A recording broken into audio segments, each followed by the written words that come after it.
Hello viewer, अस्सलाम वालेकुम। Welcome to mama's kitchen. आप लोग कैसे हैं? उम्मीद करती हूँ कि आप लोग ठीक होंगे।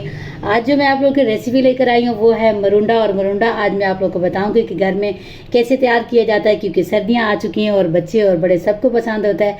तो चलिए फिर ये रेसिपी बनाना स्टार्ट करते हैं। ये 150 ग्राम मैंने चावल ले लिए हैं, ये इसमें ऐड करते हैं क्योंकि 2 हफ्ते पहले मैंने ये तैयार करके रखे थे, तो ये थोड़े से नरम पड़ जाते हैं। इस वजह से इसको 1 मिनट के लिए हम अच्छी तरह रोस्ट कर लेंगे। और इसमें घी वगैरह मैंने कुछ ऐड नहीं किया, इसे ड्राई रोस्ट करूँगी। ये रोस्टेड भी आपको बाज़ार से मिल जाते हैं, बआसानी मिल जाते हैं। अगर आप घर पे बनाना चाहते हैं तो मुझे कमेंट्स में ज़रूर बताएं, मैं इसकी रेसिपी पूरी बना के अपलोड कर दूँगी। 2 मिनट के लिए मैंने अच्छी तरह इनको रोस्ट कर लिया है और चूल्हे की फ्लेम मैंने मीडियम लो रखी है।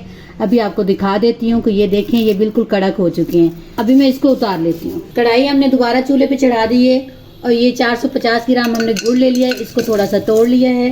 अभी इसे मेल्ट कर लेते हैं। इसमें पानी वगैरह ऐड नहीं करना, ये ऐसे ही मेल्ट हो जाएगा। ये गुड़ जो है ऐसा ऐसा मेल्ट हो रहा है। जब तक ये मेल्ट होता है तो हम डिश को तैयार कर लेते हैं जिसमें हमने मरुंडा निकालना है। ये हमने थोड़ा सा घी ले लिया है, इसके साथ हम डिश को ग्रीस कर लेंगे। आप चम्मच के साथ भी कर सकते हैं, हाथ के साथ भी कर सकते हैं, आप ब्रश के साथ भी इसे ग्रीस कर सकते हैं। तो ये अच्छी तरह हम ग्रीस कर लेते हैं। गुड़ अच्छी तरह मेल्ट हो चुका है, तो अभी इसमें हम 1 खाने का चम्मच घी ऐड करेंगे। साथ हम ये थोड़ा सा इलायची पाउडर ऐड करेंगे और अच्छी तरह इसको मिक्स कर लेना है। अभी इसमें ये चावल ऐड कर देते हैं।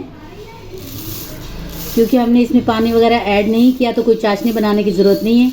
इससे बस लाइट ही कलर हो तो इसमें चावल ऐड कर दें।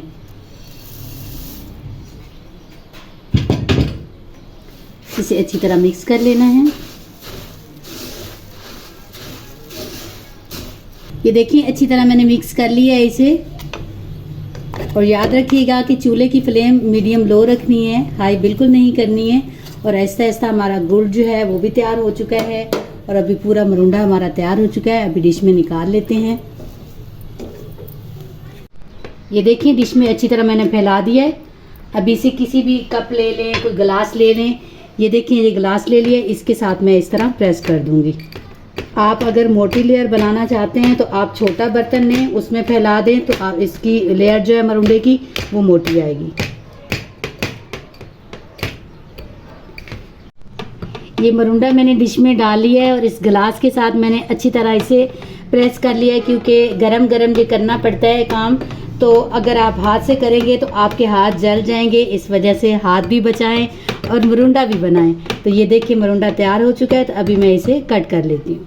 अभी आप नाइफ़ या कोई कटर भी इस्तेमाल कर सकते हैं। उसके साथ आपने बड़े पीसेस करने हैं, छोटे करने हैं, क्योंकि ये थोड़ा थोड़ा गर्म होगा। थोड़ा ठंडा है, थोड़ा गर्म है, तो इसे कट कर लेते हैं। बस बीच में से लाइन लगा लेते हैं, बिल्कुल अलग नहीं करना कि बाद में हमें उठाते हुए मुश्किल ना हो। इस तरीके से इसके हमने पीसेस तो कर लिए हैं, लेकिन 1 घंटे के लिए इसे रेस्ट देते हैं, फिर इसके पीस उठाएंगे। देखिए मरुंडा हमारा तैयार है, इसे निकाल के हम दिखाते हैं आप लोगों को। माशाल्लाह बहुत ही मज़े का बना है, बहुत ही मज़े का बना है। ये देख सकते हैं सारे पीसेस मैं निकाल लेती हूँ। आपने देखा मरुंडा बनाना कितना आसान है, इसे मैं तोड़ के दिखा देती हूँ, आप इसकी साउंड सुन सकते हैं। ये देखिए कितना मज़े का बना है, कितना क्रंची बना है। आप भी घर पे बनाएं, अपने बच्चों को खिलाएं, खुद खाएं। मुझे दुआ में याद रखें और अपनी राय का इजहार ज़रूर किया करें कि नेक्स्ट वीडियो कौन सी होनी चाहिए। इंशाल्लाह फिर मिलेंगे नेक्स्ट वीडियो में। तब तक के लिए अल्लाह हाफिज़।